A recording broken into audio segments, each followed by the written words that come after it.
Salut à tous, bienvenue dans cette nouvelle vidéo où on va voir un thème qui est très partagé dans le développement personnel, c'est comment sortir de sa zone de confort. Ça c'est un grand thème parce qu'en fait c'est un thème qui nous tient tous à cœur. Dans notre vie, on a tous des enjeux de sortir de sa zone de confort. En fait, c'est quoi la zone de confort? C'est une zone dans laquelle on trouve du plaisir à être. C'est normal, nous sommes tous des humains et nous devons tous être souvent dans une zone de confort. Je te propose de voir avec moi 4 étapes qui vont te permettre de sortir de ta zone de confort. Évidemment, je ne te propose pas de te trouver des arguments du genre il faut sortir de ta zone de confort, il faut. Il n'y aura pas de il faut, mais il y aura plutôt de tu peux, ou alors tu peux envisager de faire ça, ou la science dit ça. Première astuce pour nous permettre de sortir de notre zone de confort, c'est une astuce qui est très mitigée, c'est pourquoi. En fait, le pourquoi, on s'est rendu compte en science que plusieurs personnes faisaient des choses juste parce qu'ils avaient envie de certaines choses, mais ils ne savaient pas réellement pourquoi ils avaient envie de ces choses. Quand tu es beaucoup plus clair sur ton pourquoi, les étapes qui suivent après sont beaucoup plus faciles. La première des choses, c'est de clarifier ton pourquoi. Et dans le pourquoi, on peut mettre plusieurs choses. La première des choses qu'on peut mettre dans le pourquoi, c'est je veux par exemple être une meilleure version de moi-même s'il s'agit de soi. S'il s'agit du monde, contribuer au monde. S'il s'agit de la famille, montrer à ma femme, à mes enfants, à mes amis que je suis capable de faire ça, que je peux les inspirer, je peux faire quelque chose pour me rendre fier moi-même. Donc pourquoi en fait? C'est même souvent mieux de l'écrire sur un papier, ça va nous permettre de mieux se rappeler de qui on est et d'avoir même souvent des trucs pour nous rappeler ça même dans notre téléphone, dans les toilettes, à la douche, à la maison, pour nous rappeler notre pourquoi. Ça peut être par exemple que tu as vécu dans une enfance qui n'était pas facile, peut-être comme nous ici, et tu as envie de corriger ça, tu as envie d'enseigner à tes enfants que c'est vrai, j'ai eu une enfance qui n'était pas facile, mais je me suis en sorti. Tu as envie de montrer à tes enfants que c'est peut-être possible de peut-être ne pas comprendre la mathématique et de le faire. Moi, dans mon cas, je ne comprenais pas le génie civil. J'ai fait les études de génie civil. Aujourd'hui, je fais partie des meilleurs génie civil dans ma classe. Mais au début, je n'étais pas passionné par ça. Je ne comprenais pas ça. Et mon pourquoi, c'était de montrer à mon père, montrer à mes frères et tout le monde que je suis capable de comprendre ça et d'être le meilleur dans ça. Quand c'est comme ça te permet d'avoir une vision dans laquelle tu pourras aller. Et ça sera à toi de choisir ton pourquoi. Ton pourquoi peut être dans ton système de valeurs. Si tu as une valeur familiale, tu te fixes un pourquoi en relation avec ta famille. Si tu as une valeur argent, tu te fixes un pourquoi en relation avec ton argent. Quand tu as fini de fixer ton pourquoi, c'est dans ta tête, c'est pour toi seul. On va passer aux astuces pragmatiques. Beaucoup d'études ont montré que les astuces pragmatiques jouent un grand rôle dans la zone de confort et d'inconfort. La première des choses et première astuce pragmatique que je dois comprendre, c'est ton environnement. Ne badine pas avec ton environnement. Il y a une grande phrase que Warren Buffett, qui est un investisseur aux États-Unis, dit que si son environnement est toxique, il élimine tout son environnement. Et dans ton environnement, il y a deux types d'environnement que je t'ai choisi. Il y a ton cercle restreint et il y a ton cercle éloigné.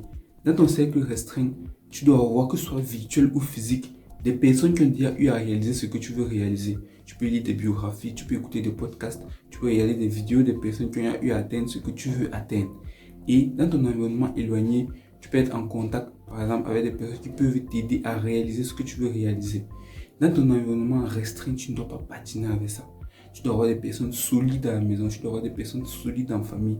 Un cercle très restreint de une ou deux personnes, ou même c'est plusieurs personnes, mais ça doit être des personnes de confiance qui t'apportent et qui t'aident beaucoup pour grandir. La deuxième des choses, c'est ton environnement éloigné. Dans ton environnement éloigné, ça peut être des personnes qui influencent ton rêve. Ça peut être, si moi je suis par exemple un créateur de contenu, ça peut être un monteur vidéo, ça peut être un graphiste. Des personnes qui vont t'aider à réaliser ton rêve. Dans ton environnement aussi, tu peux prendre par exemple ton cadre personnel. Tu peux avoir, si tu veux perdre du poids, avoir un frigo toujours designé avec des pommes, des fruits pour te permettre d'être beaucoup plus à l'aise avec ton objectif. Si ton environnement n'est pas ok, sois-en sûr, ça ne sera pas facile. Mais il y a un autre piège, un piège que tu n'avais pas encore compris. La deuxième astuce qui va nous permettre de comprendre comment sortir de sa zone de confort, c'est beaucoup plus subtil. C'est les petits pas. Les petits pas sont prouvés en séance comme des actions qui nous donnent de la micro-dopamine, c'est-à-dire qu'une dopamine beaucoup plus positive pour pouvoir augmenter notre temps. Si on se fixe un objectif sur 12 mois, nous, en début d'année, on se fixe un objectif sur 12 mois, on s'est dit que bon, je vais sortir ma zone de confort pendant 12 mois et après, j'aurai 1 million. Juste le cortex préfrontal, la partie avant du cerveau, est capable d'analyser que sur 12 mois, je peux faire quelque chose. Et il y a une partie qui est au quotidien présente qui s'appelle l'amygdale. L'amygdale, c'est cette partie-là qui vous dit, ah, laisse, on va faire après, ah, laisse-moi d'abord aller jouer, après je vais revenir. Pour être beaucoup plus recablé, il y a une technique, c'est des petites étapes avec des petits objectifs. Je peux me fixer un objectif, moi par exemple, si je veux perdre du poids, que au quotidien, je dois manger 5 fruits et légumes. Je peux faire 30 minutes de sport. Et au quotidien, voilà ma petite routine. Je n'ai pas besoin de sortir de ma zone de confort chaque jour ou à tout moment. Je peux juste me dire, voici ma petite routine. Je peux aussi un exemple personnel. Moi, je voulais comprendre la mathématique. J'étais très nul en mathématiques. Et je me suis dit que je veux comprendre la mathématique. Une chose qui m'a aidé en fait, c'est quoi? C'est que j'étais d'abord avec des personnes autour de moi qui avaient déjà compris la mathématique. Et ensuite, quand moi je partais travailler avec eux, dans ma tête, si j'avais fait mes 5 à 10 exercices par jour, c'était bon pour moi. Dès que j'ai fait entre 5 et 10 exercices par jour, c'est bon pour moi. Mon objectif est atteint. Si je veux continuer, on continue. Mais moi, dans ma tête, j'ai déjà atteint mon objectif. Quand c'est comme ça te permet d'avoir la dopamine. Et la dopamine, c'est cette substance neurochimique qui va nous permettre d'avoir un boost pour pouvoir passer à l'action un peu plus. Plus tu as de la dopamine, plus tu passes à l'action. Ne l'oublie pas. Et la dernière astuce qui va te permettre de sortir de ta zone de confort, c'est une astuce que j'aime beaucoup. C'est une astuce spirituelle.